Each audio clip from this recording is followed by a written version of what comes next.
Të dashur miqe dashamirës, i nderuar Zoti Kryeministër,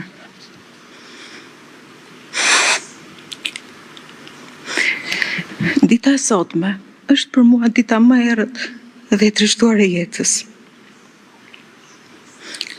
Po ndahem me njeriu me të cilin kalova një çerek shekulli jetë dhe me të cilin më lidhen, përveç dashurisë, shumë ëndra, shpresa e zhgënjimet përbashkëta. Sot është një nga ato ditë që unë nuk do të dëshiroja ta jetoja kur. E tillë është kjo ditë edhe për fëmijët tanë, Sokolin, Etën dhe Klajdin. Këtu e një çerek shekulli më parë, unë një vajzë fare e re, me intuitën e moshës pafajshme, rash në dashuri me Fatosin. Atëherë sigurisht nuk e kuptoja pse. Por tani e di. Kisha rënë në dashuri jo thjesht me Fatosin si person, por shumë më shumë se kaq. Kisha rënë në dashuri njëkohësisht edhe me vizionin e një Shqipërie ndryshe. Komplet tjetër nga ajo që jetonim aso kohe. Të një Shqipërie që për herë më shumë lipsej të largohej me urgjencë nga tradita e saj shekullore e barbarisë, hakmarrjeve, liksive, primitivizmit, dhe të fitonte një kurs tjetër, civil, modern dhe europian. Dhe të gjitha këto do t'i gjeja tek Fatosi. Gjë që më lejoni ta përsëris. Nuk e pata menduar me kaq qartësi atëherë.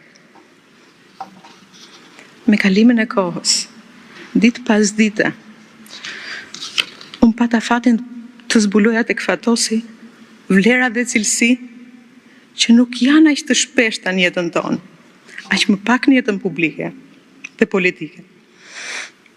Për këtë arsye, e ndjej për detyrë publike dhe morale që disa cilësi të tijat, të cilat me mirënjohje të thellua them, besoj se i njohim të gjithë. Por mbase, kur vjen një moment si ky, ja vlen të përmblidhen. Sepse Fatosi ishte shumë më tepër se sa një figurë publike. Shumë më tepër nga ato që janë thënë dhe do të thuhen në histori dhe nëpër media. Fatosi ishte i vërtet. Ai nuk dinte dhe nuk donte asnjëherë të shtirej. Ai nuk merrte poza. E urrente populizmin.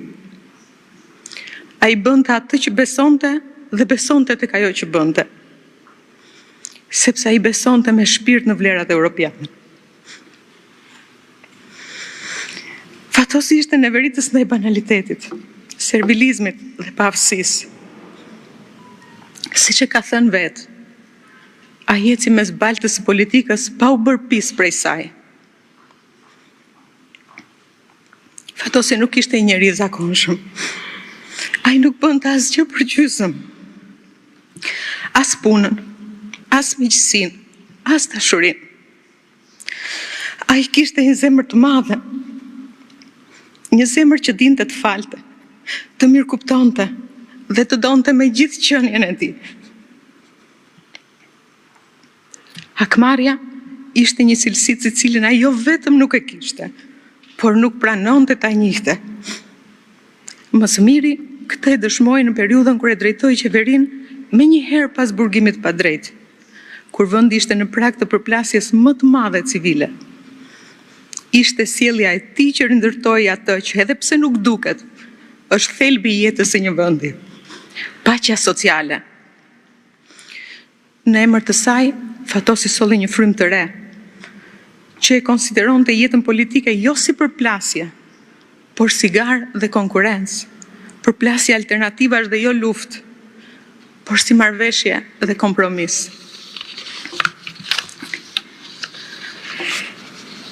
Ishte i drejtë për drejtë. ndonjëherë kokëfort dhe i vështirë, por gjithnjë i ndershëm me veten dhe të tjerët. Ai e donte këtë vend me gjithë shpirt. Dhe pavarësisht çmimit të lartë personal që ju desh të paguaj, nuk hoqi kurrë dorë nga përpjekja për ta parë Shqipërinë më të drejtë, më të begatë, më demokratike dhe mbi të gjitha, më njerëzore. Të tillë paraqitja i Shqipërinë edhe në takimet ndërkombëtare me burrat e shteteve, nga Washingtoni në Bruksel, Paris, Londër, Athinë, Stamboll e Gjetk, në takimet ku tingëlloi veç të tjerave edhe elokuenca e tij e njohur. Për të gjitha këto sot, me zdhimbje së thellë, kam një ndjenjë edhe më të lartë mirënjohje. Mirënjohje që pata fatin ta njihja. Mirënjohje që pata fatin të ecja krahti. Të qeshnim dhe të vuhanim bashk. Të jetonim.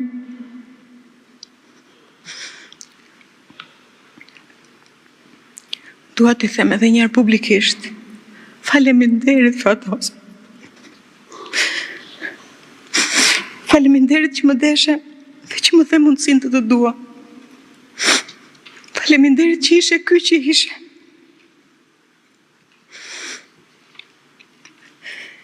Faleminderit që edhe vetën tënde, të gjithën, pa kursim, për mua, për ne, për vendin tonë. Do të mbetesh për herë në kujtesën tonë, jo vetëm si burr shteti, por mbi të gjitha si njeriu ynë. U presh në paqen pranë Zotit.